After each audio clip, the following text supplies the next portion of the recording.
Welcome to Equine Assisted World. I'm your host, Rupert Isaacson, New York Times bestselling author of The Horse Boy, The Long Ride Home and The Healing Land. Before I jump in with today's guest, I just want to say a huge thank you to you, our audience, for helping to make this happen. I have a request.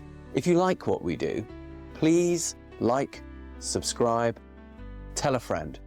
It really helps us get this work done. As you might know from my books, I'm an autism dad. And over the last 20 years, we've developed several equine-assisted, neuroscience-backed certification programs. If you'd like to find out more about them, go to newtrailslearning.com. So without further ado, let's meet today's guest. Welcome back. I've got Lucy Dillon. Lucy Dillon, I've known for some time, and she runs the equine unit at ChildVision in Dublin. And when I say in Dublin, I don't mean outside Dublin. I mean right in the middle of Dublin, a place called Drumcondra. So she's providing equine services to people of all kinds of special needs right there in the city centre, populations who would not normally have access at all. And therefore, of course, has to make it work, particularly for equine well-being, in a way that many people who are running centres who have the luxury of doing it from a place in the country do not have to strategize around quite so much. And vision might give you a bit of a clue as to what many of the clients and service users are facing problems with and conditions affecting sight.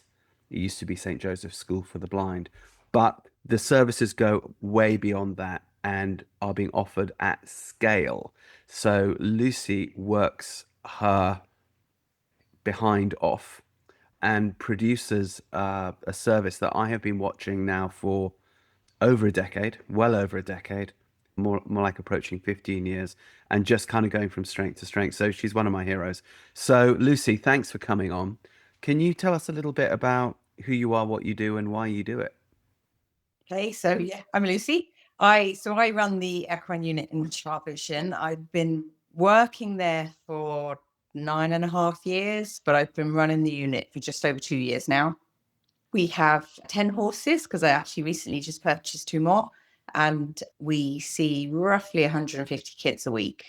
And that would be a mixture of children from our internal services. So like Rupert says there, we are ChildVision, which is the National Education Centre for Children with Vision Impairment. So that's children from our preschool, our primary school, and then there is an adult residential service. So we see a couple of the young adults in that service as well. And then we see external clients, and the majority of those would be children with autism.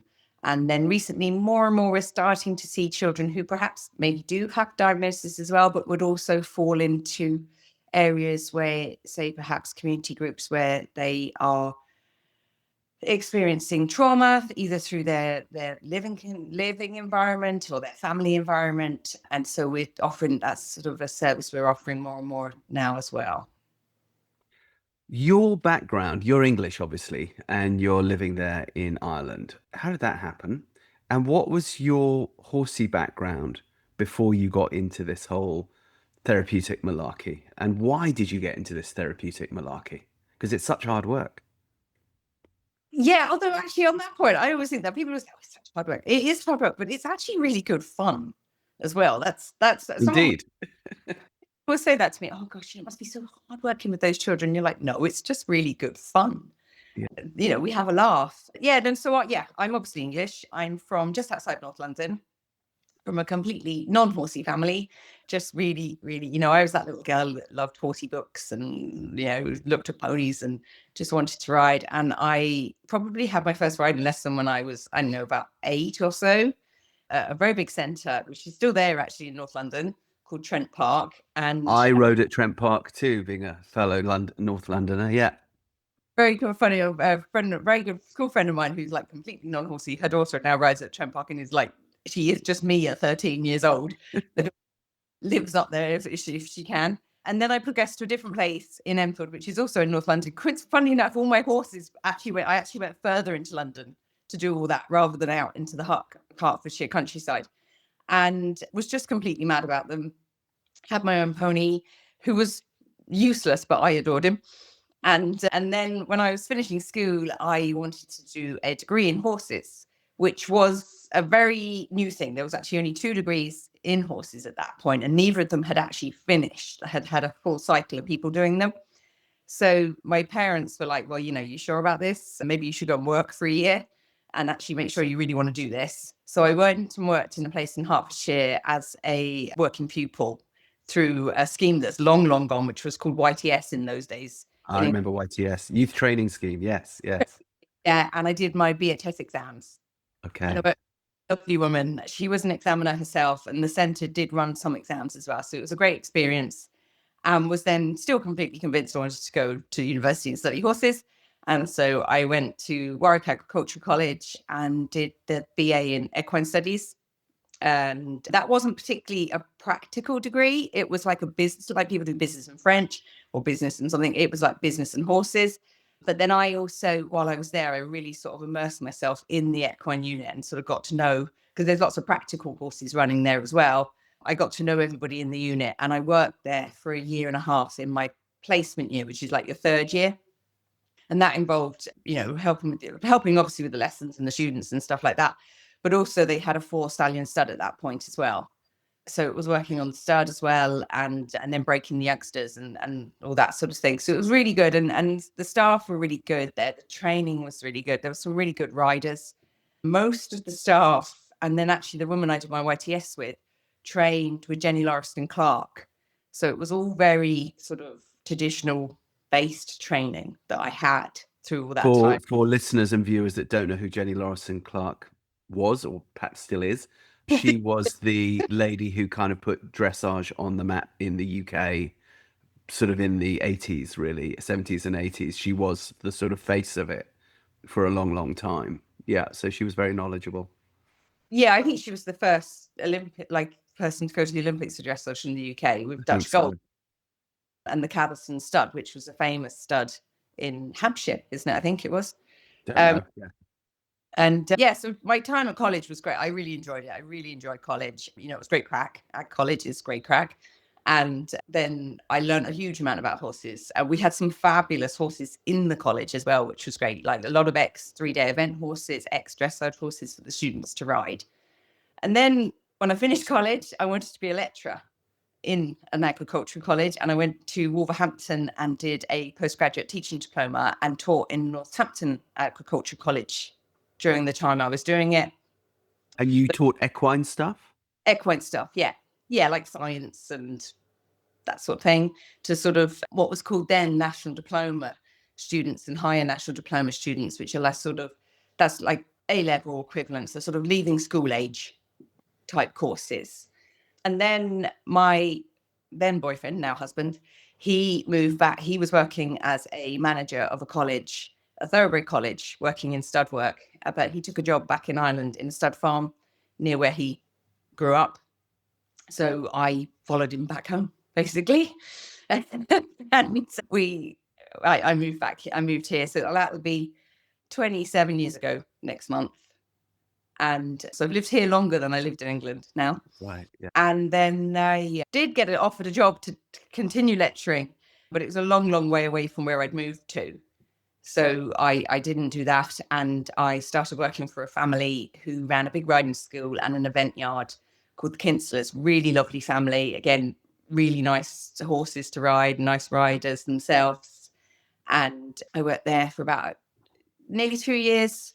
And in that time, I got married. And then I also had my first child in that time.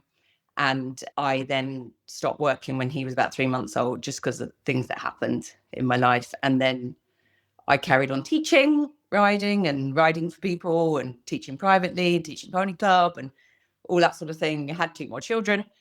And then I found out about ChildVision through Terry Brosnan, who was the manager there. She'd put an advert out looking for staff. And I just sort of thought, oh, you know what, that sounds nice. I've been teaching kids for a long, long time. I was a little bit frustrated in the job I was in. It was a lovely, lovely job, but it wasn't growing in the way that I thought it was going to. And so I applied for ChildVision, and kind of that's it then. After that, I just really liked it once I started, and went from part-time to more part-time to full-time, and now running it.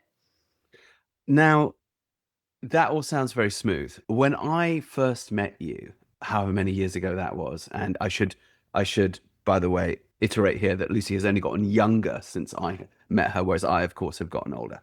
But back when we first met, I remember we were doing a horse boy training at ChildVision. And I don't think it wasn't the first one I'd done there. I think the first one I did was in June of 2013 or something. I remember a blizzard hit while we were doing it outside there. And I was thinking, God, how do these Irish do it? And I thought I was hard coming from the UK. And I watched you guys at Child Vision over the years, despite the fact that you were attached to a very large institution and school that was relatively well funded, despite the fact that you were there in the middle of Dublin, where one does have access to fundraising and that sort of thing. Despite all of that, the equine unit, I have to say, for a long, long time was somewhat marginalized, despite the fact that you guys were doing an amazing job there. And so, therefore, the working conditions were tough. And I remember doing training after training there, sort of out in the rain, in the mud, and watching you guys just like battle through and produce a really sterling service, like no matter the conditions. And the fact that the horses also had to live, basically mostly inside. There wasn't really turnout. When I first went to Child Vision, there was actually a small estate still attached to it, but then that was all sold for housing, and things shrank and shrank. And then I watched you guys getting really clever about how to use the local rugby field for trails, and how to rotate your horses in and out from town to country to ensure that they had their well-being and their turnout and so on. And I watched you guys really not just deliver this amazing service to up to 200 clients a week, but really ensure that the standard remained incredibly high no matter what you were dealing with. Things are much better now. I know that you guys have an indoor arena and so on. Can you talk to us about, you'd come out of agricultural colleges where they have all the nice facilities. You'd come out of those, North London riding schools like Trent Park, which have great facilities.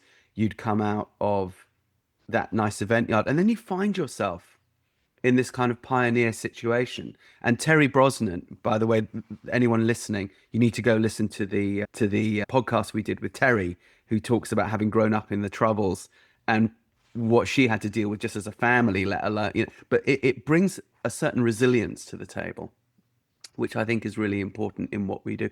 Talk to us about how you guys made it work there, because I was always really impressed with that. Well, I suppose I had been working in yards without indoors for the last however many years. I think when James was born, I worked for the Kinslers. That was the last yard I worked in that had an indoor. Right. It was all outdoor. And so I was well used to the rain, especially for my own horses at home. I just ride in the field at home. And I suppose we just kind of got on with it, really, because, this is Ireland, it's going to rain, it's going to be cold, it's going to be grey. It rained for 50 days, the first 50 days of the year this year, although we had an indoor this year, it makes all the difference. Yeah. And then I suppose we just got better and better at what we were doing. At the beginning, we were just learning, what we were doing. But I do think there's a huge amount of skills. If you've worked with horses for a long time, and you've trained horses, and I've broken a lot of horses in my time and worked with young event horses, and that's my thing. That's what I love. I'm not really a competition rider, never was. I did a bit of competing on a horse I had, but I actually preferred more when I worked with the event horses, schooling them all week for the other person to compete them. I was a lorry driver. That was my job when I worked with the event horses. And I suppose we just put a lot of effort into the horses. And it was really nice to see these horses, particularly as some of them were a bit older, once we started doing all the horse boy stuff with them, change and become happier and more physically able to do their jobs. And then I suppose we had a great team. Myself and Terry are great friends, as well as work colleagues. Like, we were right from the word go, actually, because literally the week I started there, we realized that my daughter and her twin daughters were starting school together, secondary school, and they're still great friends as well. So yeah, I don't know, I suppose we just got on with it, really. I think it helps if you're this is one thing I'm really passionate actually about equine assisted activities and all those things, is if you are really confident in your horses and you know how to train your horses, you can be really confident in the rest of it. And you can see it. You can see it in the horses that we have now. Well, and some of them are the same horses that we had 8, 9 years ago. And then we've obviously got new ones over the years. I suppose, yeah, we just kept going, really. Just kept doing it. Right. What you had a lot of background, and I remember when I first met you and Terry, and it's always a great relief for me when I'm doing trainings, when all I need to do is sort of show the techniques for this particular subset population, in this case autism or whatever, and some equine techniques to people who already have this immensely solid equine background, because I know that all they need to do is just take the tools and add them to the tools that they've already got, and they'll be grand. One doesn't always have that luxury. And when I met you and Terry, it was very obvious to me immediately, oh, these people have really massively solid skills. I remember encountering, what was that lovely dark bay horse that you had again? Oh, that was before I worked there. We Yeah. met. Yeah. Oh, Bruce. Yeah, the beautiful Bruce. That was all. And yeah. From Warwick Agricultural College. When I moved here, I bought him as a 5-year-old because I loved his father so much. And I knew he stamped all his youngsters. And I'd broken, not him, but I'd broken several of his siblings.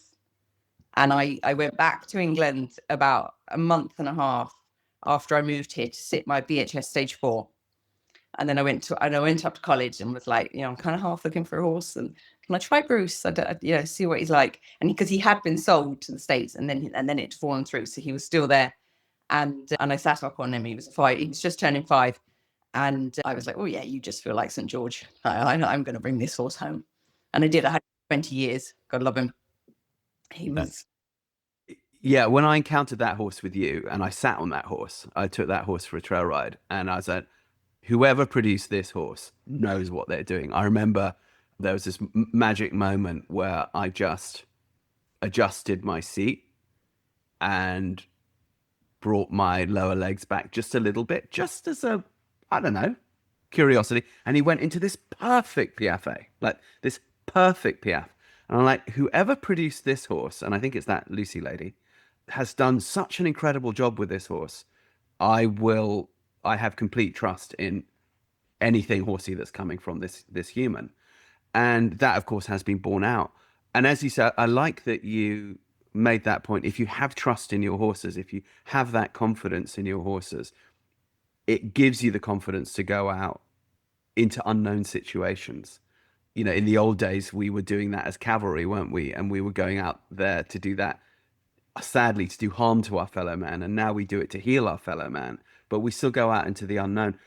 You, though, did not. You had all this solid horse background, but you didn't have really a background in working with special needs. And, I know the extreme nature of many of particularly the kids that were coming out of the ChildVision school, because they weren't just coming with blindness or visual impairment. They were coming often with severe autism. They were coming sometimes with really severe medical conditions and feeding tubes and things like this. That was all at that stage outside your ken. And this is really technical stuff. Talk to us about the learning curve you went through with that, because I know you said, oh, we just got on with it, really.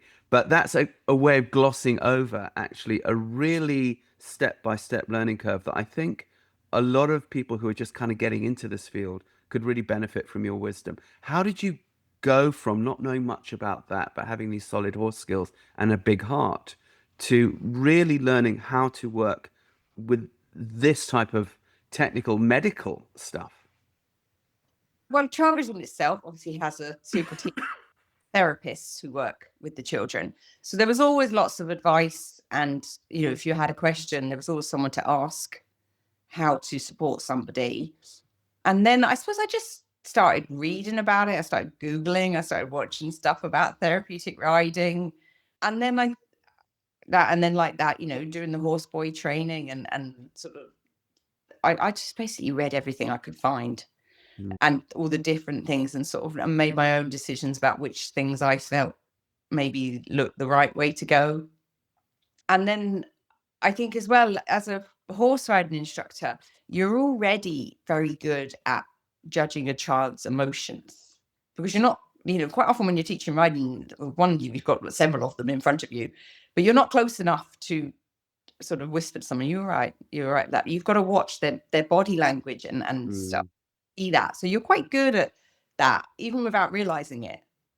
You are, I suppose. And then talking to parents as well. And, I always ask parents, they're the experts. And I suppose, yeah, we all kind of learn together.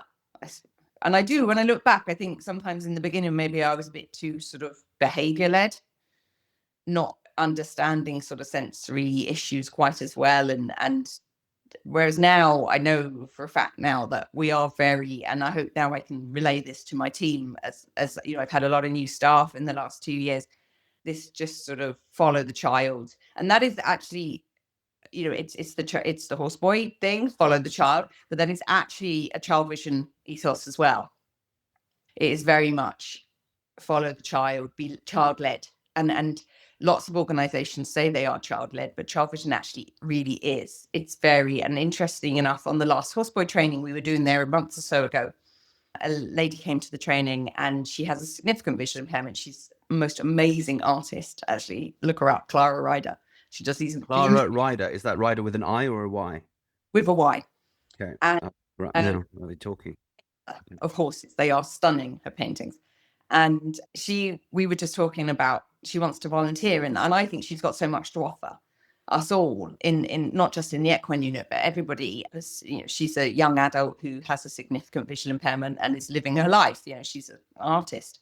But she was saying about what she loves about ChildVision. She wasn't engaged with ChildVision as a child. It wasn't the service she was engaged with. That it's so see the person first, don't see the visual impairment first. And I think perhaps that helped myself and Terry as well, because that is the general feeling you get in ChildVision. And people are treated like... Go ahead. Sorry, I interrupted you. Please finish your thought.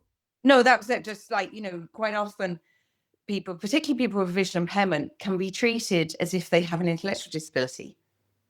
And they don't. They have impairment.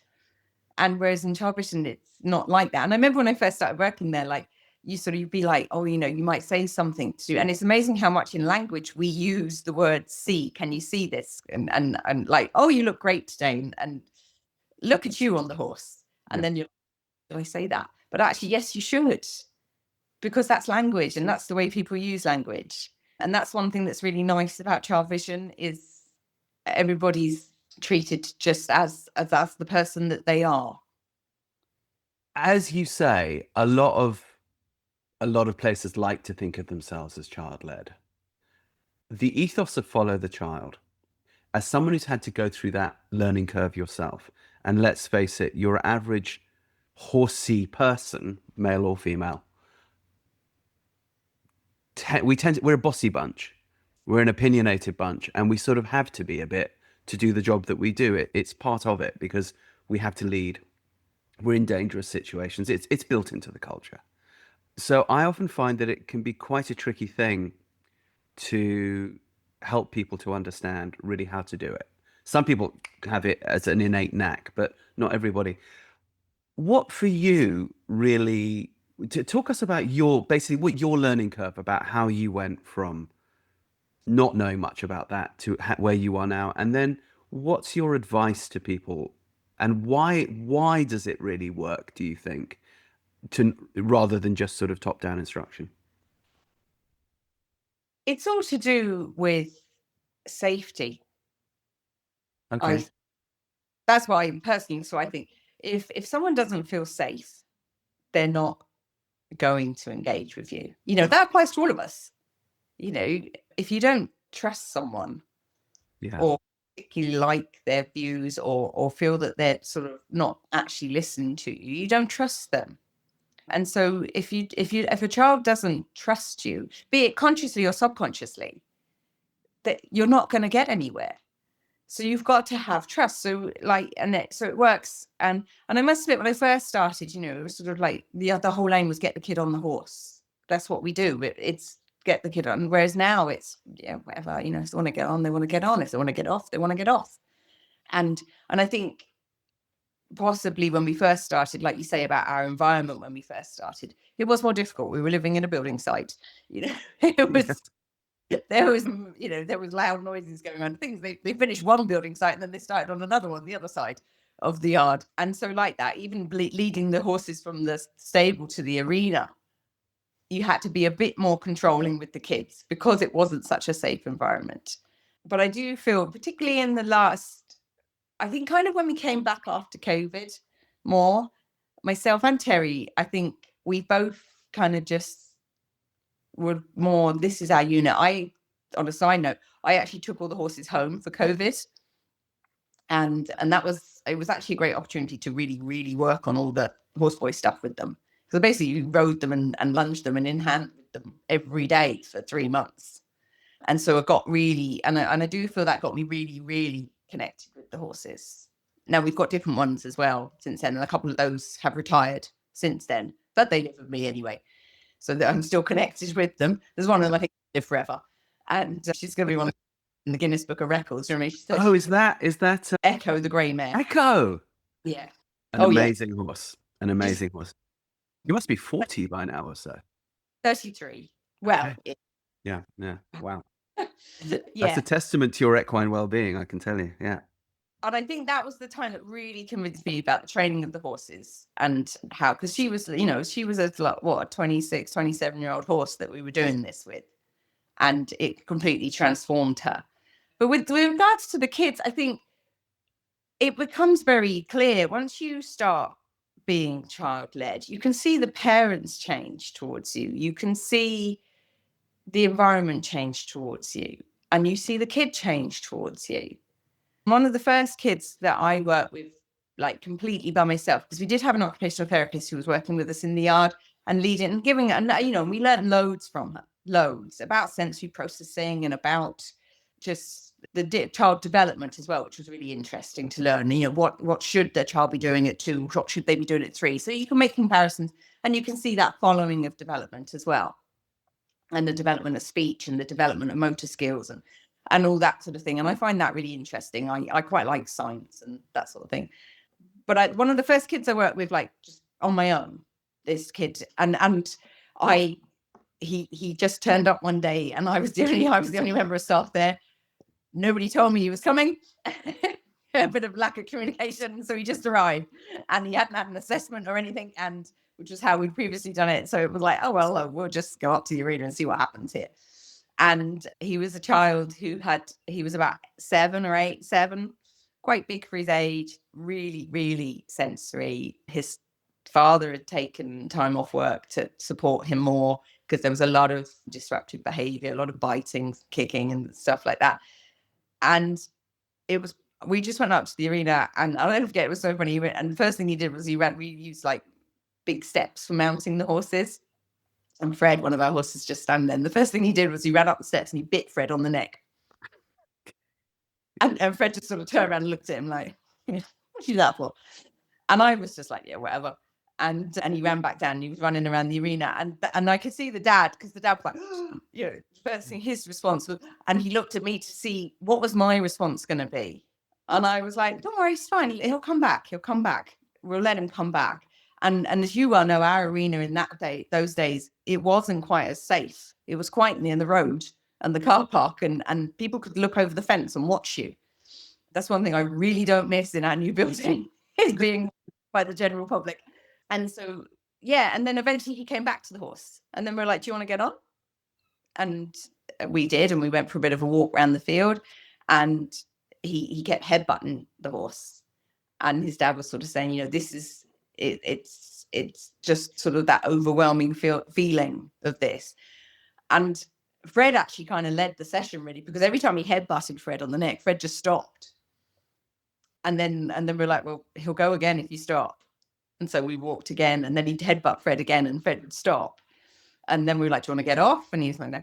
And it was just probably one of the first sessions where it was completely led by him. I didn't put any, because I had no time to prepare or think about what I was going to do. We were just winging it basically.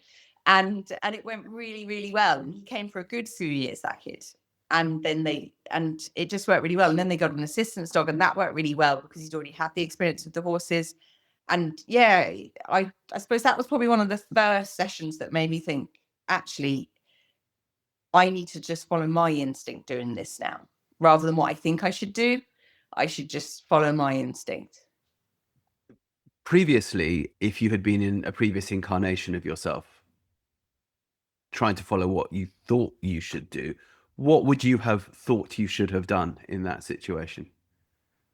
Probably try to get him on the horse quicker and get him to hold the rope and stuff. I like to think I was always, even as a horse riding instructor, I was always quite relaxed with the kids. We were talking about teaching pony camp, actually, pony club there a while ago, because it just makes you feel old, doesn't it? My new member of staff would have been a child at pony club when I used to teach pony club.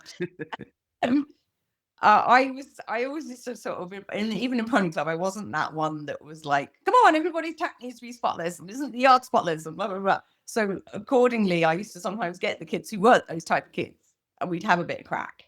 And so I don't think I was never really that super strict horse riding instructor anyway.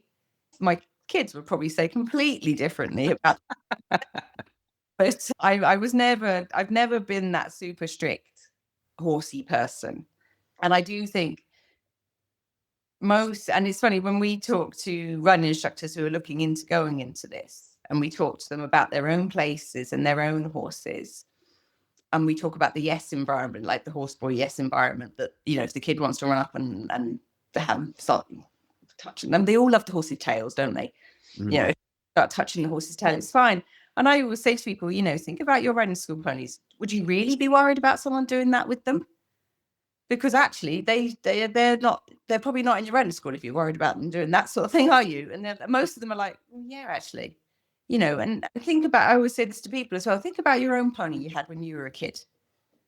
You had a yes environment around their pony, didn't you? Who climbed up on their pony in the field? Who sat down in the stable underneath their pony while it ate hay and lay down on the floor and stuff? So I don't think I've ever been that sort of VHS woman. And maybe that's because I didn't come through the sort of pony club and as a child. I don't know. Maybe I'm just lazy. The follow the child thing, of course, goes much deeper than that, though. Like when I'm doing it, for example, because I was taught that really by Temple Grandin. Okay, I had a sort of my temperament, like yours, is more that way anyway. But she was the one who really explained to me, Rupert, if you're going to reach somebody who doesn't really want to communicate, i.e., autoism, selfism, then you have to really meet them where they are. You have to find out what interests them and really follow those obsessional interests. And of course, in my early days with Horseboy, with my son, I mean, I could do that because I had the leisure to do that. And then, of course, as we began to build new trails, the ranch, we had the luxury of working usually with very, very small groups or one-to-one or so on. You guys didn't have that luxury, and there was a necessity of delivering services to many, many kids, often at the same time. And I was often impressed at how you guys managed to take the follow the child ethos into that more institutional setting. Can you tell us? I think it's really useful for a lot of people who are going to this as a career now, and you yourself are now teaching people how to do this as a career. When someone is going to follow the child in that way, but yeah, they don't have the luxury of maybe one-to-one, they don't have the luxury of a lot of time. How? How are we going to do that? I think one thing we always make really clear to parents or the caregiver or whoever comes with a child is, yeah, to get on the horse, it's a bonus, but that's not the be end or an end all of this. And I think that's a really important thing to get into your head. Even just being with a horse can help. And so it is hard sometimes we run on half an hour slots. Yeah. Now we run them on 45-minute slots, but they're half an hour sessions, but to allow partly the fact that because we're in the city centre, it allows people to get stuck in traffic and not have a freak out that they're going to be 10 minutes late. But I don't know, really, I suppose I just think the whole environment now creates that environment anyway. And that possibly helps. I think we see follow the child bit most with the school groups. So we see a huge number of school groups. The end of this academic year, I'll have seen 27 different school classes. So that's 6 kids for 6 weeks, and they come for like an hour. To be honest, most of the time we don't fill the full hour, because that's a lot. Most of these kids they're primary school age. So that's a long time for a primary school kid to focus.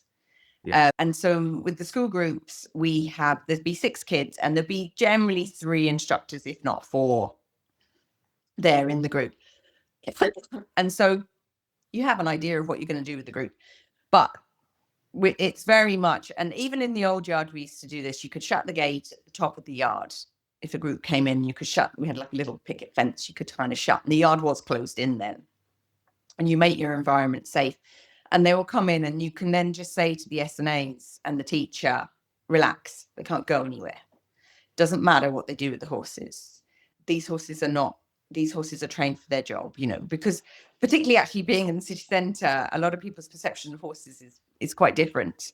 So you sort of see the teachers and stuff like panicking as the kids will come running in at 100 miles an hour into the horses.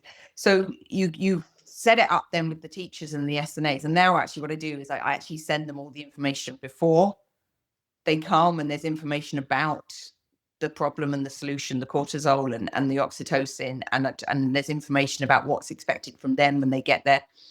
Hopefully they read it. I don't know if they do. I send it anyway. And so the school groups come in, and they're like a whirlwind when they come in, these kids. But we actually you don't encourage it, but we do almost encourage it. And then you just, when a kid comes in and they know they're allowed to come in and run up the hay, which they all absolutely love. It was gas when we moved into the new building. We have a community group that come every week, and this will be a group of parents, children with autism, huge community group. There's about 40 families in it, and it's in Ringsend, which would be right in the city centre of Dublin. And they came in, and one of the first things they said to me when they came into the new stables was, "Where's the hay?" I was like, "It's there behind you." Oh, thank God. Because that's all they like doing, is climbing up the hay. So we create this environment where the kids can just kind of, just run around and it's just have fun. And then you can very quickly see, well, which is your kid that, you need to get on that horse and give loads of movement to, which is your kid you're going to actually, let's get this one up last, because he needs to watch everybody else get on first. And then, or even one who actually, do you know what, maybe one instructor might just take that kid off by themselves, because this is a bit overwhelming what's going on around here. They might be better just going off by themselves and doing something really quiet. And so that's how I suppose that kind of sums up child-led, that even if they're coming in a group of 6, you're still looking at them all individually. And some will. So as for example, we had a school group on Thursday, and no, actually only 3 of them came. And 2 of them were really keen on what we were doing. We'd found the horses' names on our trail, like a piece of paper with the horse's name on. And then we were going back to the arena because it was raining. And on the arena side was the letters, and they had to find the letters to spell it. Now, one of the little ones, it was obviously that he wasn't going to want to do that. But he was loving himself outside there. So they just stayed outside while the others came back in. So I suppose that kind of means being child-led, not having an agenda, but not sticking to it. Absolutely. I think that's what we have to sort of have, these plans to go in feeling regulated ourselves, knowing that we're going to go into a dysregulated environment, but we're ready to abandon that plan at the drop of a hat to just follow what that kid wants to do. And I do definitely see that some people adapt to that really naturally. Other people struggle with it and need to go through kind of a learning curve. But if one doesn't do it, it's just not going to work, particularly with people that don't yet follow top-down instruction. It's like, if I don't learn Chinese, you can yell at me in Chinese, but I'm still not going to understand Chinese. And yelling louder is not going to make me understand it anymore. You said earlier, though, also having confidence in your horse. And some of that is, of course, training, but a lot of it is the well-being of the horse. And when I first was doing trainings, and even actually before I was doing trainings, and the Horse Boy had just been published, and I was going around doing a lot of fundraisers for a lot of therapeutic riding places. And I realized quite quickly that a lot of the horses didn't have much well-being, that they were quiet, but stiff, sore, not so happy. And I remember thinking, how can this horse who doesn't really have well-being give well-being when it doesn't have it to give. And by then, of course, I knew about the necessity of oxytocin and a horse going in sort of soft collection so that the hips can rock the kid so that they will get the oxytocin communication hormone and speak. That had been explained to me by then. So I knew that no horse is going to be able to do that unless they also have a kind of well-being in their body. So you walked into the situation there, you and Terry at ChildVision, and you had to create this equine well-being. And you had to do it in a way that wasn't optimal in terms of the environment because you're in the middle of a city. So you had limited options there. You guys were very quickly one of the gold standards, in my opinion, for equine well-being. How, and you now show other people how to do it. This is super important for people that are going to go into the industry. Talk to us about equine well-being, what it means for you, mental, physical, emotional. What do you do to ensure that? And particularly, what do you do to ensure that when you're in the middle of the city? Can you talk to us? Yeah. I think when you make your horses feel good about themselves physically, Mm, feel good. It's the same with us, isn't it? yeah. Feel good. If you physically feel good, you Yeah. mentally that's and probably It even has more. to start in the body. I agree. Yeah. And I think probably even more so for a horse. Yeah. And I know, and I am really aware of our environment. And so like that, the new building has been fantastic because it's all super duper and the horses can all talk to each other over the walls of their stables. Or the one thing we've realized now is when you give one horse a treat, everybody else can see it. So we're cutting down on the treats at the moment.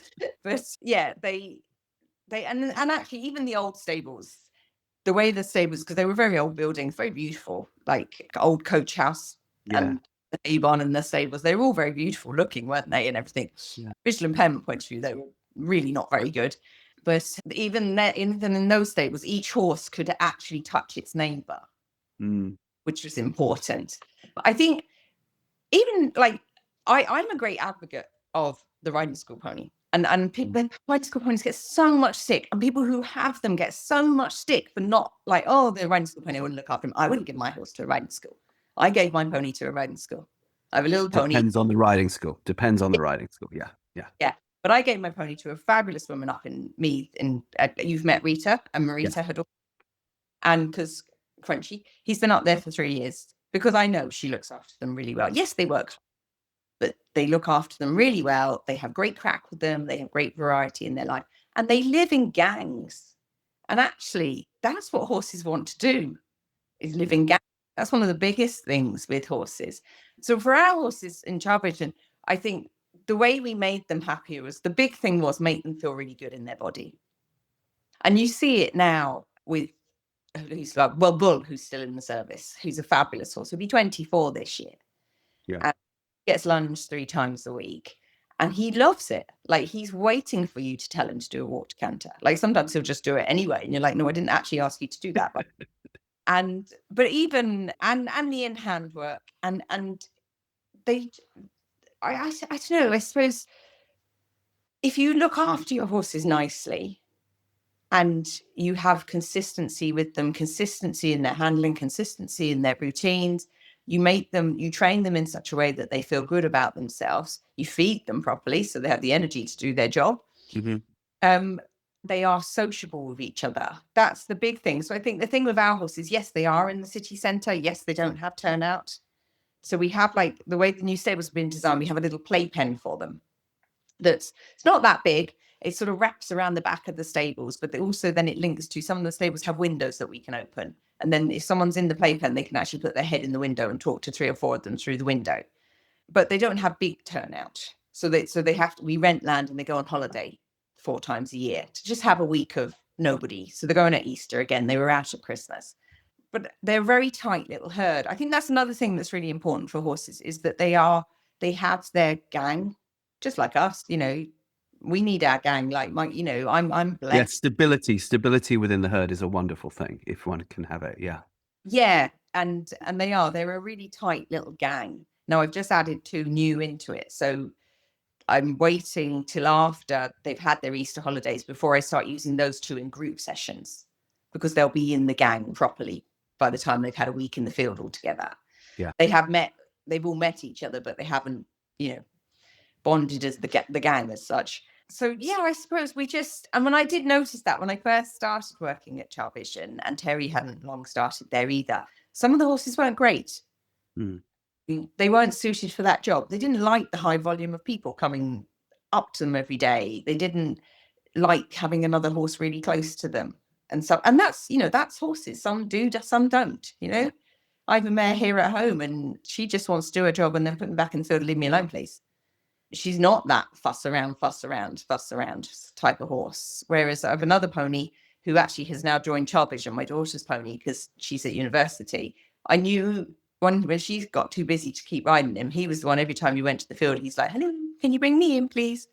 So I knew he'd be brilliant for ChildVision. He loves it, all the attention. And he loves the other horses and being close to other horses all the time. So yeah, I suppose you've got to have the right horses in there as well for the job. You do, but you've actually elucidated quite a good structure there. So you've said, okay, your horses get lunged, so we know that's going to help them feel good in the back, because that's where the monkeys are sitting, is up there on that back. And I remember Bull, he's one of my favorite horseboy horses, partly because he's so pretty, because he's such a lovely piebald, skewbald. But also I remember watching you guys transform him from a horse with a very sore back and the attitude that would go with that, to a horse that felt really good in his body and whose back issues were always just managed and assuaged and yogaed. And I really watched you guys do that. And you also talked about Echo, who I first encountered in her mid-late 20s and sort of went on to be this kind of super horse, because you effectively reverse aged her. So you lunge them, you work them in hand, you have an integrated herd, they can all touch each other, they have playpens, and then you also rotate them out to the country regularly so that they can get a good break, eat grass in their herd, and then come back. I think it's really good for people to have an idea of that sort of structure, right? Because often within the horsey world, there's 1,000 conflicting opinions, and people often aren't trained communicators, so they're often quite vague about what it is they're doing. And you have to, even my people who've mentored me, I've had to really watch them and kind of dissect and pick apart what they're doing, because they often can't quite communicate their structure. But I know that you and Terry have these really good structures, and it's useful for people who are going into the field with this, because as you and I both know, a horse can't really have a bad day when you've got a very vulnerable kid up there. It's a bit more like going into battle with your horse. It's for that hour, you and that horse have to be total colleagues. I like also what you just said about riding schools. I remember one time you had a go at me for saying, Rupert, you slag off riding schools, and I don't slag off riding schools. But what I do is I point out that if they're not well run, horses do suffer and kids suffer. And I think we've all experienced that. And it used to be, I think it's getting a lot better now, but it used to be that was a bit of an accepted norm when we were kids. So you noticed when you went to a really good riding school. And there were all kinds of reasons for that, economically and so on. But things have gotten a lot better. And perhaps they've gotten a lot better because people like you are coming along and showing people how to make them better. We also know that riding schools are kind of in trouble. It's difficult. It's getting more and more difficult for people to make a living running them. And if we don't have them, how are people going to learn to ride? You have a kind of outreach to the community through ChildVision where to some degree you operate a little bit like that. You are showing people how to ride and interact with horses. Do you feel that it's now time for the therapeutic industry in a funny way to go back to the sort of sport industry and the riding school industry and say, actually, look, we've evolved technologies here for equine and human well-being that can benefit you all over there in the commercial sector? If you're in the equine assisted field, or if you're considering a career in the equine assisted field, you might want to consider taking one of our 3 neuroscience-backed equine assisted programs. Horseboy Method now established for 20 years, is the original equine assisted program specifically designed for autism, mentored by and developed in conjunction with Dr. Temple Grandin and many other neuroscientists. We work in the saddle with younger children, helping them create oxytocin in their bodies and neuroplasticity in the brain. It works incredibly well. It's now in about 40 countries. Check it out. If you're working without horses, you might want to look at movement method, which gets a very, very similar effect, but can also be applied in schools, in homes. If you're working with families, you can give them really tangible exercises to do at home that will create neuroplasticity when they're not with you. Finally, we have taquine equine integration. If you know anything about our programs, you know that we need a really high standard of horsemanship in order to create the oxytocin in the body of the person that we're working with, child or adult.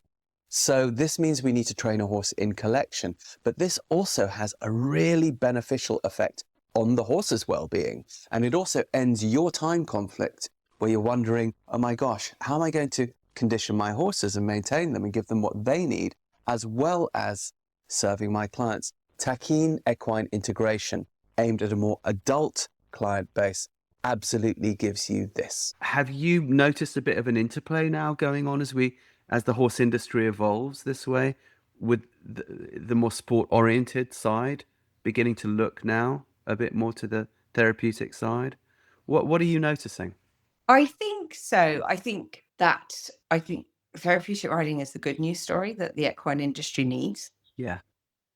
And actually, I was just talking to someone yesterday about that. Now, just to give a bit of background, our beautiful new indoor arena is in memory of a young man called Jack de Bromhead, whose father is Henry de Bromhead, who's one of the most successful trainers in this country. And Jack was very tragically killed in an accident 3.5 years ago, pony racing on the beach down in Kerry.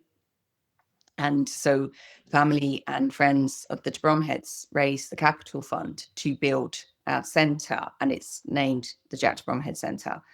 And one of the other things that we hope comes out of this tragic story is that we get a relationship with the racing industry. And we are getting a relationship with the industry. It's bringing this sector and what we do to the racing industry, because Henry is such a high profile figure in Ireland. And he's also the goodwill towards that family is huge. They're a lovely, lovely family, and they get it as well. They really, this isn't just they've just given the capital fund. There isn't a reason behind they've given the capital fund. And equally, Henry and his wife Heather, and then Mia and Georgia, their other two children, but Henry and Heather in particular, they've come and they've seen what we do in ChildVision, and they get it. They understand why we do it. If you listen to Henry being interviewed about the centre, he can talk about equine assisted activities. He talks about our location in the city centre and how it's so important to be in the city centre. And so I think the industry as a whole is paying more attention to this section of the industry of horses. I'm very passionate. I work with horses. That's what I do. I work with horses. I'm not a therapist. I don't want to be a therapist, because actually, this is something we say when we give training as well. It's almost a little bit more, you're less restrained by not being a therapist. You can follow the child and you can do crazy stuff with the kids because we're not therapists. But I do think we're building relationships with Show Jumping Ireland, we're building relationships with Horse Racing Ireland, and we're seeing, because there is a lot that those industries can learn from us. And I think as more people start to run centres and more people get into this section of the industry, people who have been in other sections of the industry. So, for example, myself and Terry and David Doyle there, and then like that Sammy up in Castle Leslie, I've been talking to one of her instructors who wants to, had to develop her program up there eventually. These are all strong horse people who are doing this, whereas traditionally, perhaps maybe it come from the other side. And so then, how do I just say this without sort of sounding a bit righteous? But I do think very much it needs to be horse people leading the therapeutic equine assisted activities section. so that we will get the respect from the rest of the industry.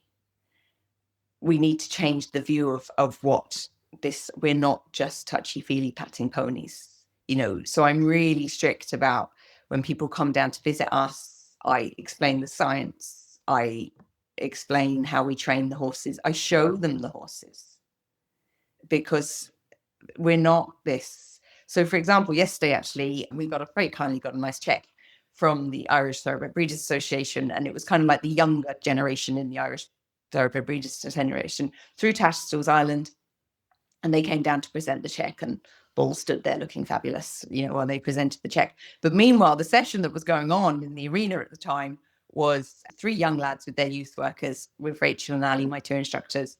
And these are lads who are at risk. So they don't have a diagnosis as such, but one of them does, that they don't have a diagnosis as such, that they're school avoiding, they're prime targets for the drug dealers to pick as runners. And so this is an early intervention youth program. They all got 2 or 3 of them have got their own ponies on the housing estates in Darndale. Now, one of them, Jean, he showed us a picture, absolutely stunning horse. Yes, down there, it's absolutely stunning Palomino cob. And they're in the arena there, and we're just trying to, one, have a crack with them, let them drop the guard and be kids for an hour. Stop trying to be the hard boys all the time. The other thing is also then teach them a little bit how to handle the horses nicely, and then how to, like, so Rachel was teaching them to long rein and stuff, so they can go back and do it with their own ponies. Yeah. So they're in the arena. One of our ponies, Brad, is standing there at the mountain block. There's 3 kids all around him.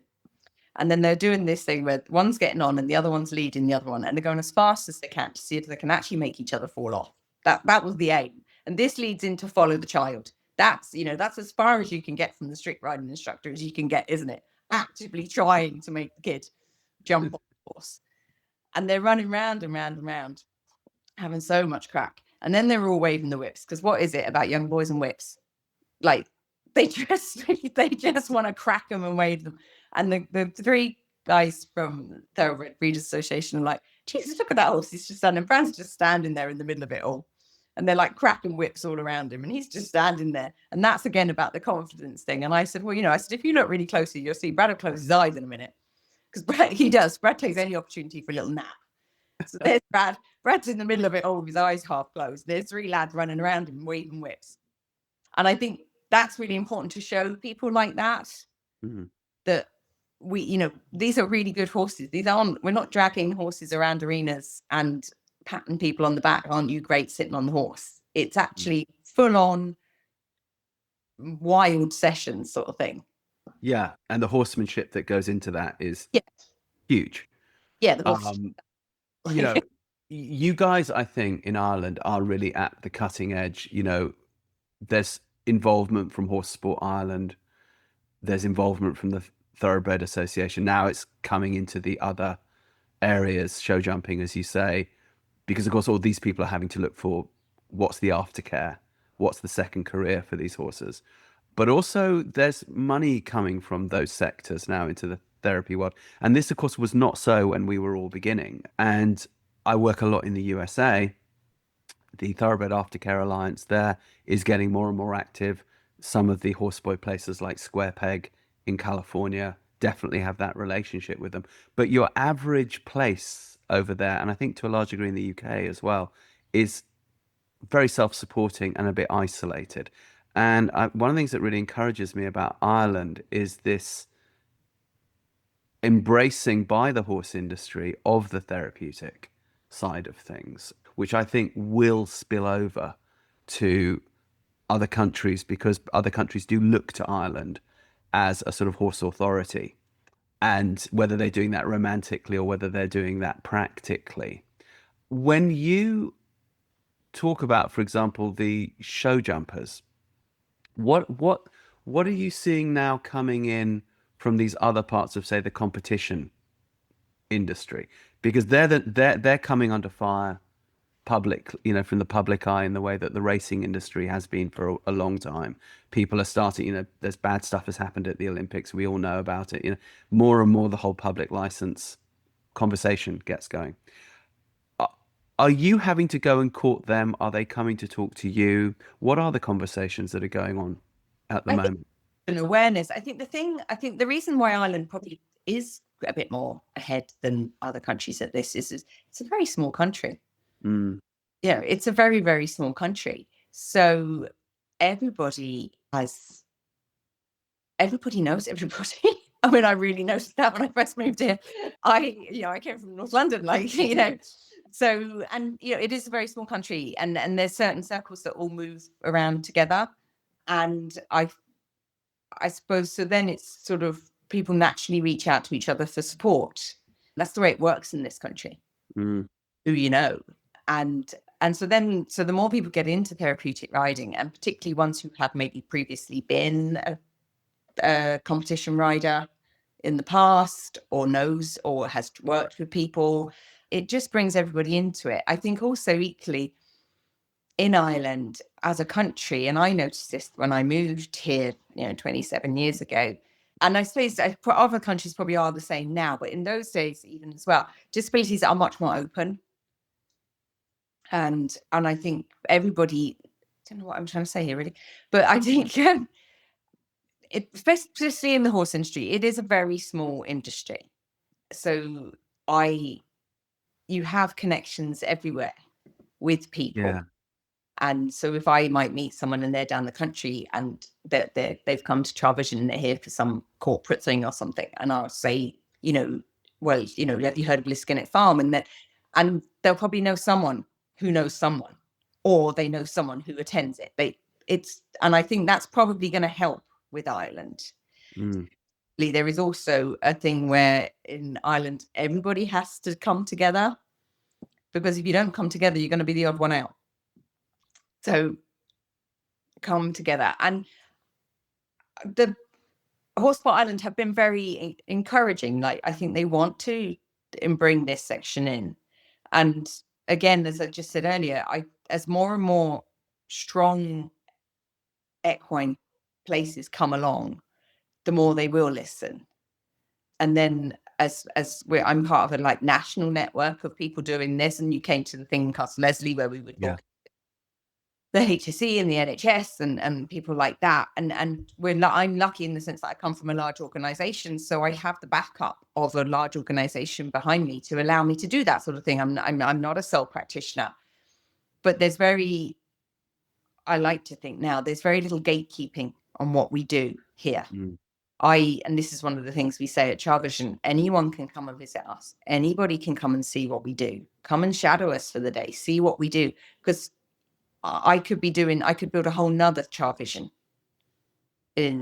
he's still on the north side, actually. The north side of Dublin anyone who's not Irish, the north side of Dublin, and then the south side is the more posher side. We're on the north side. But you could have a centre like ChildVision doing equine assist activities in every city. I agree. And they'd still have waiting lists. I agree. Because of what you do. And so there's no gatekeeping on what we do. I'm not special. Anybody can do this if you're learning and you want to have a bit of crack. So I think hopefully the more we talk about it, and the more I think as well, hopefully we make it accessible to people. Because I think a lot of people don't get into equine assisted activities because they think they might do it wrong. Right. And so like that, a lot of riding schools are being asked to say maybe take an autism class, and they're afraid to. Yeah. Afraid they're going to do it wrong. And that's one thing we say when we give training. We sort of give two different types of training here at ChildVision. But one of the things we say in both of those training is, cut yourself some slack. Even if you do get it wrong, it's only come from a good place. It's not like it's just to go out and do it wrong and make a mess of it, and several times, more than several actually, to be honest, I've had to sort of say to the parent, sorry, I think I might have disrespected your child there. Too much, but it's fine. And I think that's something, maybe that's actually linking back to you say, what kind of help you be child-led. My children might disagree with you, but I always felt growing up when my children were growing up and parenting, of course, made huge mistakes, as everybody does, but I was always quite quick to sort of apologize to them if I did them. My parents were the same. They if they had made a wrong decision about something, they always apologized to me. That's interesting. That's unusual. Yeah. My mum, bless her, she's passed away a long time now. She was very forward thinking in her way. So consequently, we always had a very honest relationship with our parents. Mm. My dad's fab. He is fab. I'm very lucky. I have a really, really What does your good. dad do? What did your parents do? He was an accountant, Yeah. but his father was a milkman. He had a horse in Tottenham, in Okay. London. Oh, so it did run in the family a bit. No, not really. Although my mum did say, my mum always kind of said that if she'd have been born, she was born in North London as well. If she'd have been born in the countryside, maybe she would have been more into it. And when I was 16, they bought me a horse. And the plan was that my mum took some lessons and she wanted to try and learn to ride it on the days where I wasn't allowed to go and see it, the days I had to do my homework. And she did it a few times and then she fell off. And then she was like, she used to just go and take it for a walk with the dogs. Right. On but yeah, there isn't really a horse connection for the family. But animals, we always had animals. We always had dogs, we always had cats and stuff like that. You talk about the trainings, you're doing trainings, and I know that you and Terry, obviously you teach horseboy and movement method, but you guys have also developed your own course curriculum, which is a really interesting one, which is for people wanting to enter the industry, the therapeutic end of the industry, maybe people who are young horse professionals coming out of agricultural college or having done their BHS exams and thinking, can I make a living at this? Which is a new thing, right? Because up until recently, the answer would have been no, you can't. You're going to beggar yourself doing the therapeutic thing. But recently, this has changed, and funding is available, and more it's becoming a viable career. And you guys have developed a course which looks at a whole range of options for people wanting to enter. Talk to us about that, because that's quite pioneering, and I think could be quite groundbreaking for other countries. Yeah, so the course was developed. What's it called, by the way? It's changed its name now, actually, with the new certification. It's called Equine Assisted Activities Coaching course, Okay. as opposed to therapeutic riding, because it's more than therapeutic riding. Indeed. And that's actually, we don't call the service therapeutic riding, we call it equine assisted activities, because it isn't just about riding. So the course was written in 2020, really 2019, by myself, Terry Brosnan, who was the unit manager at the time, Audrey Darby, who was the OT that worked here at the time, and Geraldine Neil, who is also retired from ChildVision. I'm the only one remaining, who was like head of training and stuff in ChildVision. So she was the one who kind of took all our ideas and put it into a nice structure. And basically, the course is to sort of kind of summarize up in a course what myself and Terry did in the first few years when we worked here, which was, well, myself in particular, come in as a riding instructor and then become an equine activities instructor. So when we were sort of planning what to put into the course, I kind of just sat down and thought, okay, what have I learned in the last 3 years? And just sort of wrote it all down, and then we sort of put structure onto it. Because like that, as I said earlier, there's a lot of transferable skills. If you've, well, one, we don't teach people how to look after horses on the course because they're qualified riding instructors. They know how to look after horses. We don't teach them how to teach people because they have a qualification in that. So they've learned about teaching and they've had experience of teaching. But we teach them then how to apply those skills in a different way. And then we give them all the information, sort of a general background information on disabilities. But when we give the background information on disabilities, it's not sort of like, well, this condition is this. It's, yes, it is like, cerebral palsy is this, it's caused by this, etc., etc. But the way it could affect someone on a horse is this. And the way you can benefit the person by putting them on the horse is this.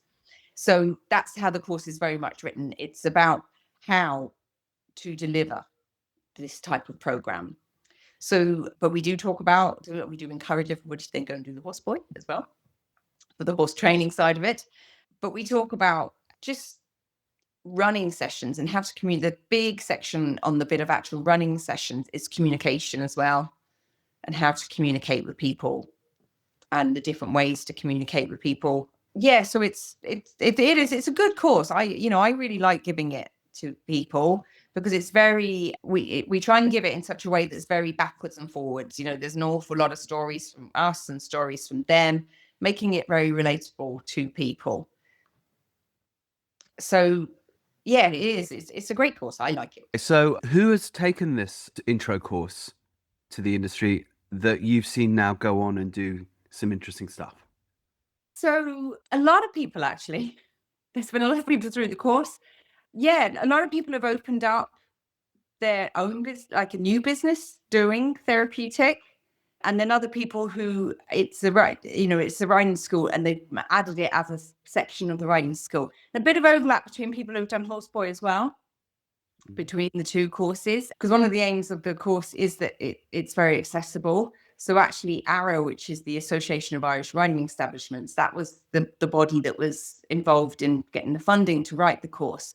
Initially, there was a bursary there for people in ARA centres to take the course, because that was the aim of the course, was to roll out these services more nationally through ARA centres. So ARA is a self-regulatory body for the riding school industry in this country, and it's part of Horsebot Island. So there's a number of riding schools have incorporated it into them, and then just people started their own business. So, for example, I know two people here in Meath, which is where I live, the county I live in, which is just north of Dublin. One is, she was a show jumping coach for a long time, and she now does this from her yard. Instead of producing show jumpers, she does therapeutic riding and absolutely loves it, and was like, I'm never going back to show jumping. And another lady, she did have her own school, and she closed it down when she got married and had kids, and now is doing therapeutic, and and making a good business out of it. I think that's another thing we teach on the course as well, is we explain to people that you can make a business out of this. Yeah. Just because we're doing something for people with additional needs doesn't mean you can't charge them. And I think a lot of people take a bit of time to get around that idea, because there is funding out there. So And they didn't used to be. I mean, it used to be that if you did this, you did it as a volunteer, and that was that. So people were in a bit of a poverty trap with it, or they just had their own resources. That has changed. Yeah. Yeah. And then also one of the parts we do, there's a section on the course about like the business side of it. And we talk about the different funding sources there, but also the funding that a person, if you have a child with additional needs, the funding that you get as a parent to support that child as well. So people are looking for services for their children. And, in the same way that as a parent, you pay for your child to go swimming lessons, you pay for your child to go horse riding lessons, you pay for your child to, parents are looking to give their child. And what's so lovely about equine assisted activities is, yes, it is therapeutic, and yes, it has wonderful benefits for them, but it's also fun. That's, it's a fun, enjoyable thing for your child to do. So yeah, the course it's good. It's led on to a lot of places incorporating it into it. So I have there are 10 centres, previous, riding centres, who are now offering therapeutic as a big part of their service. And then there's many more who are offering it on a smaller scale. Do you see yourself taking that course, that intro level course, out perhaps internationally first? I think the obvious place would be to the UK, and then beyond, because I think there's actually a need for people to, as you say, know that this exists as a career now, whereas perhaps it didn't so much before, that there is funding. What are the funding sources? How can you structure a business around this that is actually going to give you and your family quality of life? So I think there are a couple of problems in the horse industry for a lot of people that are coming in at grassroots level, which is that, it made me chuckle when you were saying you learned the sort of business side of horses at college, because of course there's that old saying, how do you make $1 million in horses? By starting with 2 million, and that the idea is that, you lose money through horses. But I've actually found that that's not true. I've found that if you have a skill set that is, for whatever reason, in demand, it's not a poverty trap. And ironically, for me, with Horseboy, I started flat broke because my career had ended, my journalistic career had ended because of Rowan's, my son's autism. I couldn't travel, and I was a foreign correspondent. I was broke, and I never expected that the technologies that I learned to help my son would end up becoming the mainstay of the family income, and then end up being how he makes a living, because he now makes a living that way as well. He helps on trainings. He explains to people autism from the inside, and so it's become an economic platform for him. And then because of the way we had to train the horses, we ended up with a whole secondary dressage career, which I never saw coming, because of how we had to train the horses for Horseboy. So now clients fly in from all over the world just to learn that with our horses and stuff. So I often am encouraging people to go out and learn the skill sets. But I think that you guys have come at it really interestingly from a much more structured way, saying, look, here are the institutional structures. And if you're coming in, as you say, out of learning how to be a riding instructor, and now you're wondering, how am I going to find my place in this universe? And yes, there are people coming in with much more money behind them. And frankly, they will probably be the ones that dominate in the sports side, because that's just how the economics of it go. Where are you going to make your niche? So I think you're providing a real service, not just for the people that are going to be the service users who need it, but the people who are going to be the service providers as well. So how do you see, what you're doing there developing and going out and broadening? It would be great if we could broaden the course. It's all down to time, Yeah, because, if you went off and started giving the course all over the place, I wouldn't be getting to see kids every day. And I still really enjoy that side of the job. Like, when I became the manager of the unit, I was like, yeah, but I'm still going to see kids. The majority of my week is doing that side of it. But I think, but there are other courses coming along, and hopefully, maybe in the future it might be part of the British Society exams, that this is a sort of way that could go, or there could be a college course in it. yeah. I think what Are you working on that at all with any of the agricultural colleges? not with the agriculture colleges, no, because at the moment, the way our course works is it's for the people who have attended the course I've are already graduated, right? and they're already working, so they haven't got time to go and start a year-long college course. Right, right. It's 5 days, really intense, and then there's sort of assessments and things to go with it. But again, it's all quite tight, because that's what people Mm, have time for. yeah. You don't want to put off the very people that you want to bring in. So the course is hopefully over the next month going to be certified by Lancia, which is a land-based agency, UK-Irish land-based agency. So that means it's quality control checked. We've been through all sorts of processes to talk about the quality of the course and the content and the assessment types and things. And so hopefully maybe that might roll it out more in the future. It continues, the demand is there for it. Mm. And maybe there is similar things happening in the UK. And maybe it's something that one of the colleges in the UK might pick up as a thing. And if anyone's listening, I'll be very happy to help. But Well, people are. I know there's people who are involved at Hartpury and Caffrey and places like that. They'll definitely be watching this podcast, and I think we should throw that challenge out there. It's like, this ought to be part of the curriculum somehow, and the curricula should offer the therapeutic angles, the equine assisted angles, alongside the other things as people are going through those modules, because they're going to have to go out into the industry. This is now, as you say, how the industry is developing. To not put these things in at the college level, how does that serve the student? So maybe we should actually make a bit of a formal approach. Worst thing they Oh, can do is say no, and then we'll try again. I majorly, I did one of the first equine degrees. Yeah. My one of that was that's where we met at Coach Coach. He was one of the first equine graduates. That first 50 of them that did a degree in equine studies, and it saddens me sometimes when you still hear other people in the industry criticize the colleges, and because I think things have changed so much in 30 years, and you can't criticize the colleges, and you can't criticize, oh, young people they don't want to work in the industry and learn the hard way like I did. No, they don't actually, because actually nobody wants to work like people worked in physical jobs 30 years ago, do they?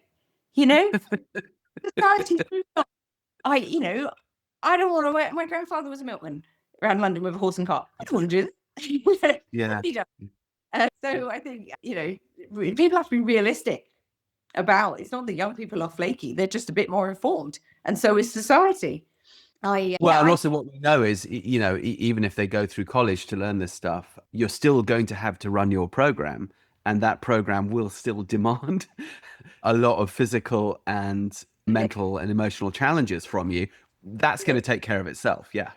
If you're a horse nerd, and if you're on this podcast, I'm guessing you are, then you've probably also always wondered a little bit about the old master's system of dressage training. If you go and check out our Helios Harmony program, we outline there step by step exactly how to train your horse from the ground to become the dressage horse of your dreams in a way that absolutely serves the physical, mental, and emotional well-being of the horse and the rider. Intrigued? Like to know more? Go to our website, heliosharmony.com. Check out the free introduction course. Take it from there. I agree. There's an awful lot still in our industry of sort of, you should work for nothing just for the privilege with so-and-so or this sort of thing. And that just can't happen nowadays. Cost of living is completely different. It just can't happen.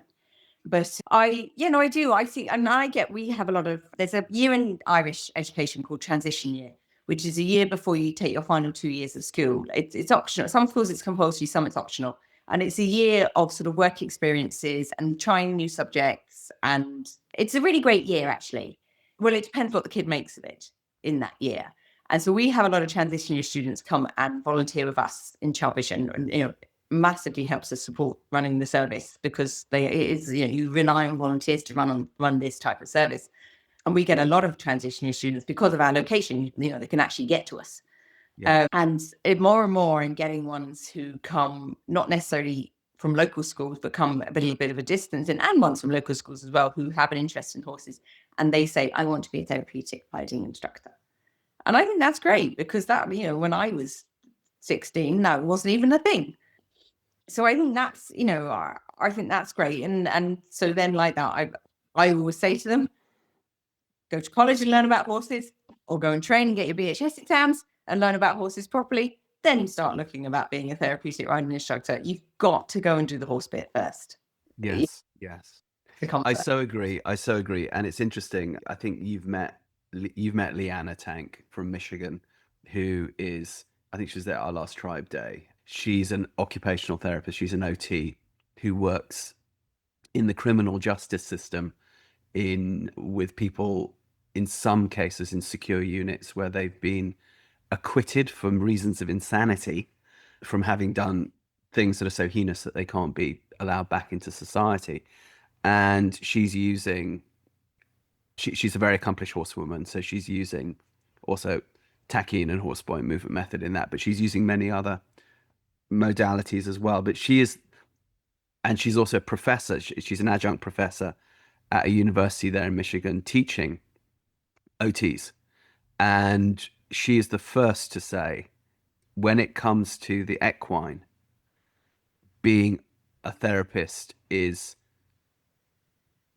you're like third in the tier of importance in that unit. It's the people who are the horse professionals who have to lead and guide this, because if you don't understand the animal, the environment that you're working with, no amount of theoretical expertise is going to be of any use at all.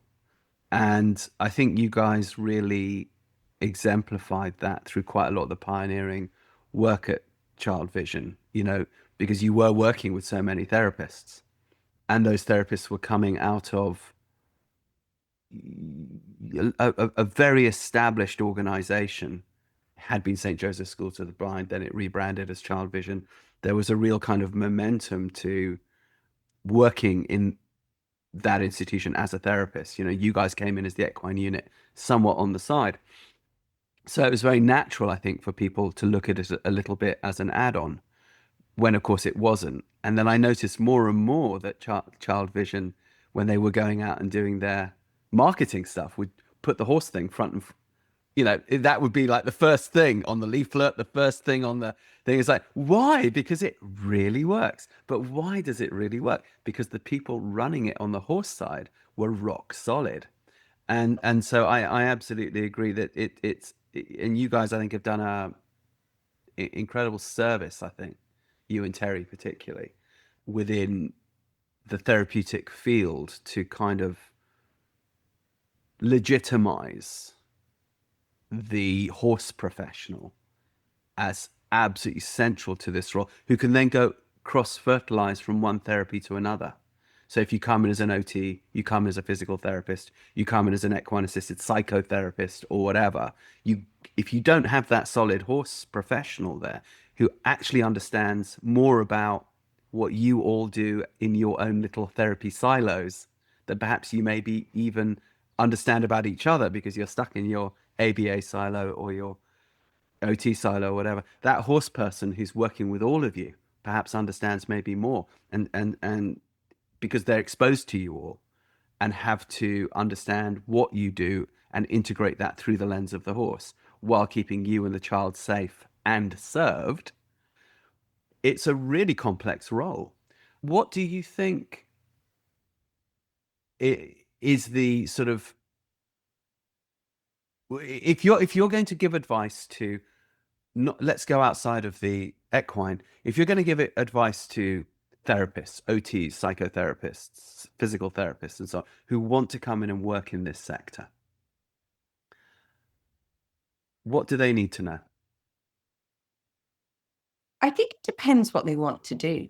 See, there's a lot of difference between, say, a therapist comes and they want to work and incorporate hippotherapy, which is the general term, isn't it, for the OT, physio, speech and language using a horse. If they want to set up a practice with one horse, possibly two horses, and it's maybe, they have a personal connection to those two horses, or then that's very different to someone who comes from a non-horse background, who wants to start working with 6 kids and 6 horses. And there's a big difference in that, because you can become the expert in those 1 and 2 horses and learn about those, just like the individual horse owner is an expert in their own horse, just like the parent is the expert in their own child, isn't it? It's the same thing. And so I think, God, I don't want to offend anyone here, but I think the thing to say to therapists and stuff is to appreciate your limitations when it comes to the horses, equally as the way I appreciated my limitations when I started doing this, as understanding a bit children with vision impairment, understanding children with a physical issue. And now with experience, I've experienced more things, learned about more things, and know more about it. I do think there is a big difference between working in an environment like ours with 10 horses and you're seeing, 25, 30 clients a day, to working with 2 horses that you own, that you know. Sure. And you see them, you're seeing clients one at a time with those horses. It is a very different environment, isn't it? And there's space for everybody in it. Absolutely. So I suppose if someone is interested in it, I think the thing is you can't learn about horses in 6 months as well. It takes a long time. It doesn't take a lifetime if you really fully immerse yourself into it. But there is a big difference. I always say this, there's a big difference between people who have been with horses all their life. I've had my own horse, than people who have actually commercially worked with them. Yeah. Because it's just different. It's different. It's just different. Yeah, it's understanding that you need to constantly broaden the skill set. I think that people who are able to work in the commercial sector, who are really good at it, what they what I always find with those people is that they're constantly going out to learn something new. They're constantly, the really good ones are always, and they're willing to completely change what they do if they find something better, rather than just a set of opinions that they stick to. And I think that's true across any profession. Something that occurred to me as I was listening to you just now is what we haven't covered, and I think we should cover this as we're sort of heading towards the 2 hour mark here, is you really, I know that within ChildVision you work with a very broad range of clients. However, you really have an expertise, I know on the autism side as well, but you really do have an expertise on the visual impairment side. If you had to, if you're running like a little seminar right now, and we're all sitting in front of you going, yes, Lucy, tell us what we need to know. What are the 5, 10 most important things we need to be aware of and adapt ourselves to, and skills that we need to get if we're going to work with people with visual impairment? What are they? I think probably the biggest one is don't underestimate them. People with visual impairment, sometimes I think, particularly in ChildVision, when you meet the children and the young adults that are in there, and you meet them just, face on, and you meet them in the cafe, and you meet them passing, and you stop and you talk to them, and if you actually read their visual impairment, you'd be like, wow, that person's amazing. The way they're negotiating their environment. And then it's just being careful about things, and that again, that comes into, talk to the parents. So it's to have be aware of what that person's vision is. But then this is going to make me sound a bit, well, hey, but don't be too focused on it. So if the parent says, well, they have no vision at all in their right eye, well, then just make sure you stand on the left, but don't be sort of worried about talking about something that's on the right side, because they can turn their head. And be aware perhaps of balance a little bit. But again, you'll see it once you start doing it. What do we need to be aware of with balance that might not be so obvious for people? Just for something, I tell you one thing that's a really important point. We make this with the children with vision impairment. When they get off the horse and they're going to come to, we always get mount at steps on and off. And one, because it kind of frames the session as well, but also it's safer. And we have 2 sets of steps, and the horse sort of parks in the middle of them. So if someone has vision impairment, do not move that horse until you've got down those steps, because that movement behind them could be distracting and affect their balance as they're negotiating steps. So it's just talking a person through it. Ask a person with a vision impairment, well, do you want to hold my hand? Do you want me to hold your elbow? Do you want to take my elbow? How do you want me to support you? And ask them, when you get to the steps, do you want me to count you up the steps? Do you want to feel the steps yourself? And that's, again, this is something we teach in the course, is a little bit of patient handling as well.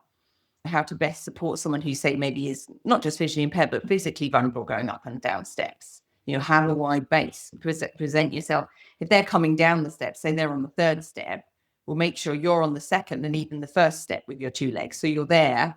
And from a visual point of view, they can feel that you're lower than them. So they know they're going down. But you're also got a wide base, and, you're not standing on the same step as them, because if they lose their balance and you're 2 feet on the same step, then all of you are going head first off the step. Whereas if you're 2 steps down with your legs apart, on one step, one on the other, you are a secure balance for them to support off. But most children with visual impairment are amazing, the way they negotiate the world. The other thing about the most obvious one as well is, if someone has a visual impairment, introduce yourself. Okay. Yeah, I'm trying to think. So all these things that you kind of do in ChildVision without thinking about them anymore. So introduce them, hi, Peter, it's Lucy. How are you today? And say goodbye as well. That's a really important thing. People with visual impairment will tell you that. Don't just talk to somebody and then walk away, because they might keep talking to you because they don't know you've walked away. Right. And that's not very nice for someone, is it? So like that, if you meet someone on campus, walking through campus, you might sort of say, oh, hey, Joe, how are you today? And if you know you might, and they'll, hey, how are you today? It's Lucy. And they'll say, oh, yeah, hello. And then you say, okay, see you then, Joe, I've got to go now. So that they're not left talking to you. Okay. That's kind of it, really. When Kids are Go quite ahead. with their visual impairment. Because I think the thing you have to remember with a child with visual impairment, that's their vision. So they have grown up with that vision. That is their vision. That's their. Right. So they may not be viewing it as an impairment because it's the skill set they have and they're using it. And that Yes. leads me to the next question is what are you actually serving them with? Like, let's say someone is completely blind. No amount of doing cool things on a horse is going to make that person see. So therefore, what are we looking for with visual impairment, specifically when we're working with horses? For example, if you were to say that to me with autism, you know what I would say is I would say, well, I'm looking for oxytocin for communication. I'm looking for novel movement, moving problem solving, which vestibular system, which is BDNF, which is neuroplasticity. And okay, you could say that about anybody, but given that I'm working with a cognitive issue here, I want to effectively grow a new brain. So I know that if I work in this way with a horse, I'm going to sort of get towards that way. When you're working with visual impairment, and I know there's obviously a lot of I don't even like the word comorbidity, let's say co-diagnoses. So someone might have visual impairment and Down syndrome, or visual impairment and autism. Okay. But when it's specifically the visual side, what do you feel that the equine really brings to the table? Well, all of what you said. Yeah. Your vestibular system, so your attention, learning, focus. Also, again, about the oxytocin, because if you think about it, we produce cortisol when our body feels under threat, and we have a heightened sensory system. So any sensory processing issue is going to give you a heightened sensory system. Now, a visual impairment is the biggest sensory processing issue you can have. 90% of our senses are interpreted through our vision. And then also the biggest thing is the confidence and the spilling of that confidence in other parts of your life. They get up on a horse. Like, what is a horse in the first place? And now you're up in the air and you're moving. You're also sometimes moving faster than you would move by yourself, which is lovely. Even just the feeling of that, moving faster than you would maybe move by yourself, spills into their confidence and their confidence in their body, all that proprioceptive input, the awareness of their body. Because again, as a child with a visual impairment, if you think about it, development is slowed so much because of a visual impairment, because sight causes development. The first thing a baby does, we're visual creatures. We just are. Yeah. The first thing a baby does is reach. Yeah. And if you don't have the vision impairment, if you have a vision impairment, you don't reach. Have a significant vision impairment, you don't develop head and neck control as fast because you don't raise your head. That delays walking, that delays crawling, and when it delays crawling, it delays sitting and walking and all the steps that, the developmental steps to get to that. So we can work on the physical things as well, particularly with some of our preschoolers. You're working on that physical, it's one side of using the horses, the movement of the horse, yes, for the oxytocin, but also from a physiotherapy point of view, that movement of the horse, that three-dimensional movement, is the same movement pattern as walking. So you're reinforcing and developing muscle memory through those walking patterns.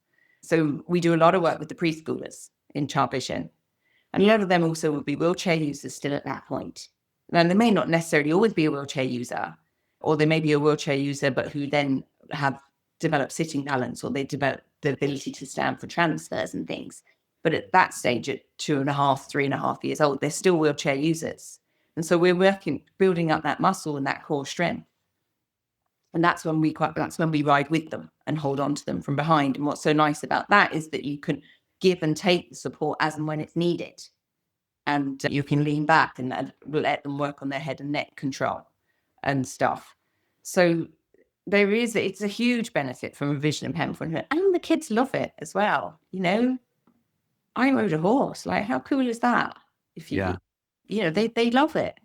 This is, I think, what's often just not talked about, but we all know it within the whole equine thing, is it's just really, really cool to be with horses. It just is. And where that's worked to our detriment, I think, in our field, is people say, well, you're just playing with ponies. To which I've now, I used to be defensive about that. But no, we're not. We're doing all this scientific. Now I'm like, you're right, we are, because that is quality of life. Now I can show you the science of what goes on in your brain, in your body, when you have that quality of life. And there's a reason why many of the world's greatest thinkers have also been horsemen, by the way. Interesting correlation there. Because the other thing, of course, that horses demand from us is emotional regulation. We have to control our emotions because we get scared up there, we get excited up there, we get this up there, we got that, get that up there. Exactly like the kid that you talked about who's headbutting the horse when it's happening. And then they start to see the cause and effect and they realize that they need to modify their behavior in a way that they haven't had to around humans. All of these things go on. But the element of play, of course, within neuroscience, there's now no argument among neuroscientists that play and learning are so integral that if you take the element of play out, your learning is so impaired, even with a neurotypical kid, that it's almost pointless. The neuroscience is clear on this, but I think what's not really talked about is the joy. And if one is coming out of a situation that is unjoyful for whatever reason, there's that cliche, but it's so true. Money can't buy happiness, but it can buy horses, which is pretty much the same thing. But there is something innately joyful about the human interaction with the horses, they're not. What do you see? You work with quite a few of your people over years. How do you see that joy component really creating change? I think it just spills into everything that a kid does. Yeah. And their overall confidence. And the joy the parents get from seeing their kid well Mm. is so lovely. I can think of one little girl who was in the preschool. She's gone into mainstream school this year. And if anybody goes on the ChildVision website, there's the most beautiful video about her and Jessie, our Shetland pony, who Anya believes that Jessie came especially for her. And she did come especially for Anya, to be honest, but she's still there. And the effect it had on her, that she got the confidence to get on this pony because it was a bit smaller than all the others. And how it just, then the confidence spiraled in everything from that. Speaking, interacting, everything. Yeah. And I suppose that's probably where you see it the most is, and then we see the way we work our services, children come into the service, well, children with vision impairment, they come into if they're in the preschool, and if they stay in the primary school, they can continue on. And then anybody with vision impairment is prioritized in our service. Anyone who applies, if they have a vision impairment, they are prioritized. But we see other children who come into the service, they'll come into the service, say maybe for 6 months or so, and then they go on to our return to service list. Otherwise, we'd never get through our waiting list. We've always got a waiting list. So we have a sort of rotational thing, which is again partly why we want to train more people to do this, so that then I can recommend other places for people to go to. Yeah. But you just see them grow and develop and just get really into it. No, I agree.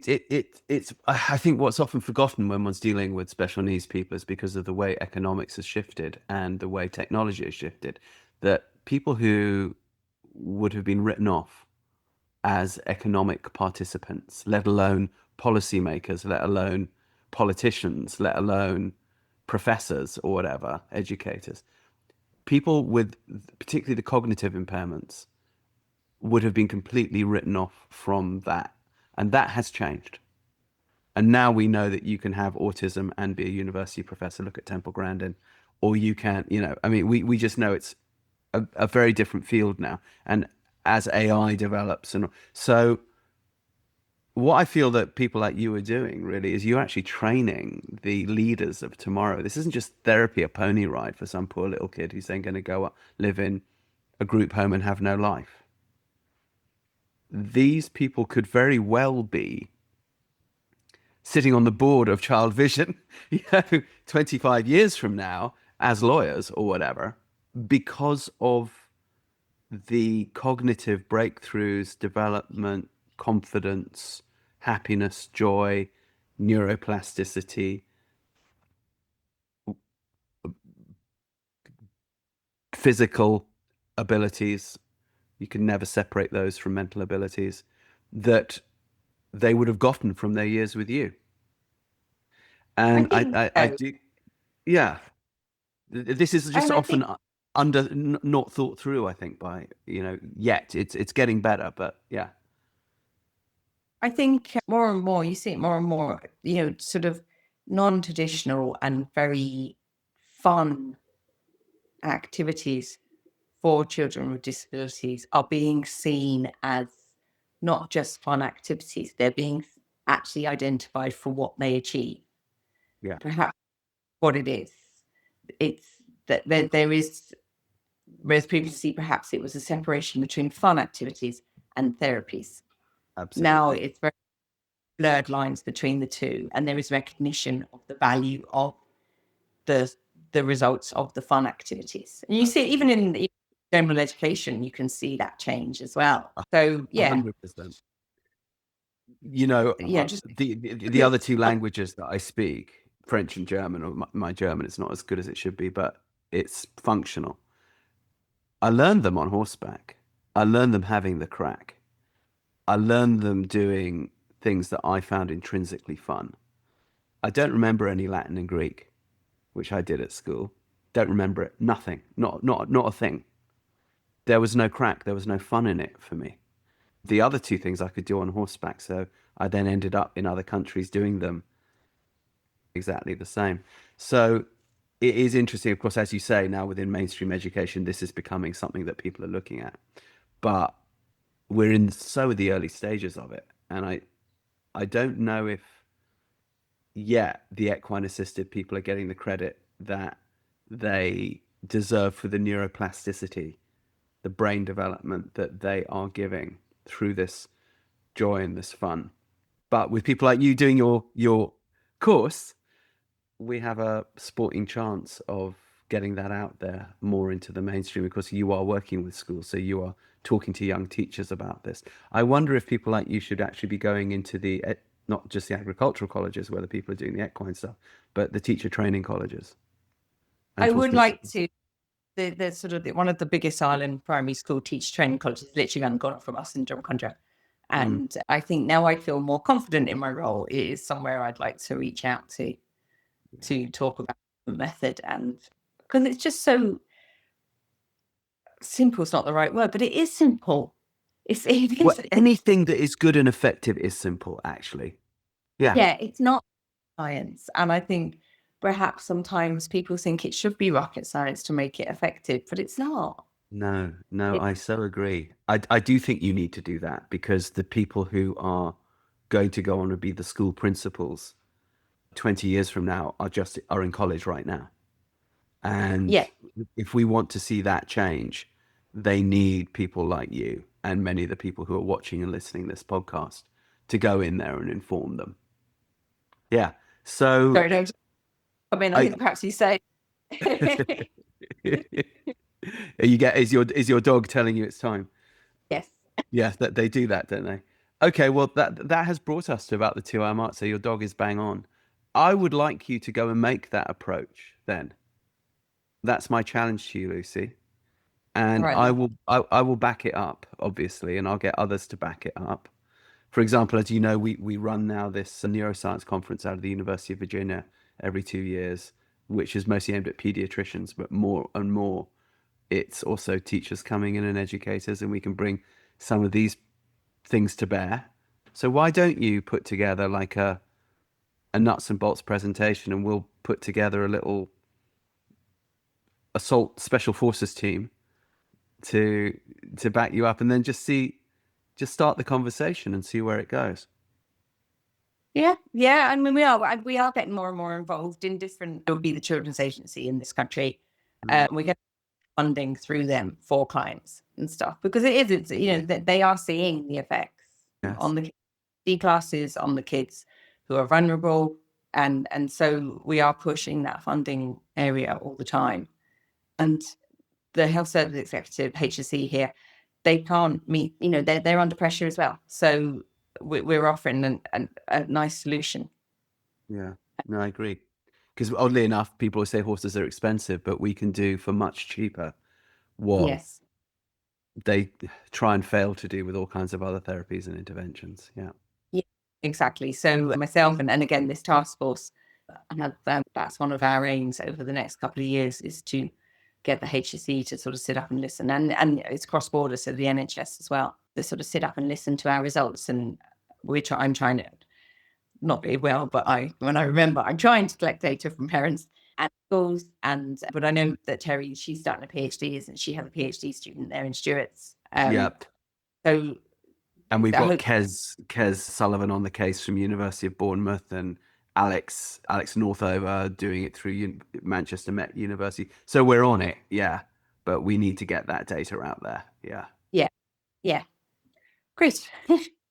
All right. Well, listen, it's been brilliant as always. Thank you so much for giving us the time. Thank you. People will want to get in touch with you. So tell them how they do that, and how they also, if they want to come on that course that you're doing for the equine professionals going into the equine assisted field.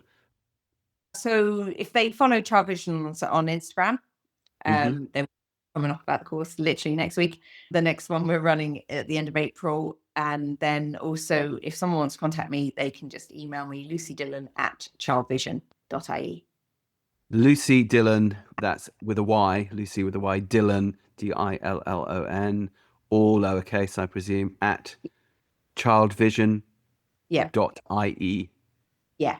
Ireland. On the ChildVision website, there's a whole section about the equine assisted activity service. Great. And if they are wanting to do that course, they're an equine professional wanting to go, just give us the name of the course again. It's called Equine Assisted Activities Coaching Course. And it's now being accredited through Lantra. So go and have a look at what Lantra is, lads, which is cross-border between the UK and Ireland accreditation. And if you're lucky, you will meet the august and illustrious Lucy Dillon and her equally august and illustrious colleague, Terry Brosnan, at one of these courses to do. And lads, do it, because these people know their stuff. They've been at it for a long time. And frankly, Lucy, you and Terry, you are the gold standard in this industry. You are. I should know, because I go around 40 countries and I am doing it all the time. There's lots of great people out there. You guys are up there in the gold standard, and people need to come learn from you. Great. Well, anyone's very welcome to come visit ChildVision at any time. Super. Great excuse for going to Dublin. Yep. All right, then. All right. Give my love to all. Okay. Yeah. Cheers. Bye-bye. Bye. I hope you enjoyed today's conversation as much as I did. If you like what we're doing here, please do like, subscribe, tell a friend. It so helps us to get this valuable work done and the message of equine assisted stuff out there. And if you're interested in more conversations, you might want to check out our Live Free, Ride Free podcast. And if you'd like to support the podcasts, please go to rupertisaacson.com and click on the Patreon link. If you're a professional in the equine assisted field or are considering a career in the equine assisted field, you might want to check out our 3 certification programs: Horseboy Method, Movement Method, and Taquine Equine Integration. You can find all of those over on newtrailslearning.com. And finally, if you want to check out our cool rock and roll themed merch, back on rupertisaacson.com, please click on shop. You'll find all kinds of fun goodies there. And if you're looking for a way to spend time until the next podcast, you might want to consider reading the books that kicked all this off: The Horseboy, The Long Ride Home, and The Healing Land. So see you next time on Equine Assisted World. Join us for the adventure.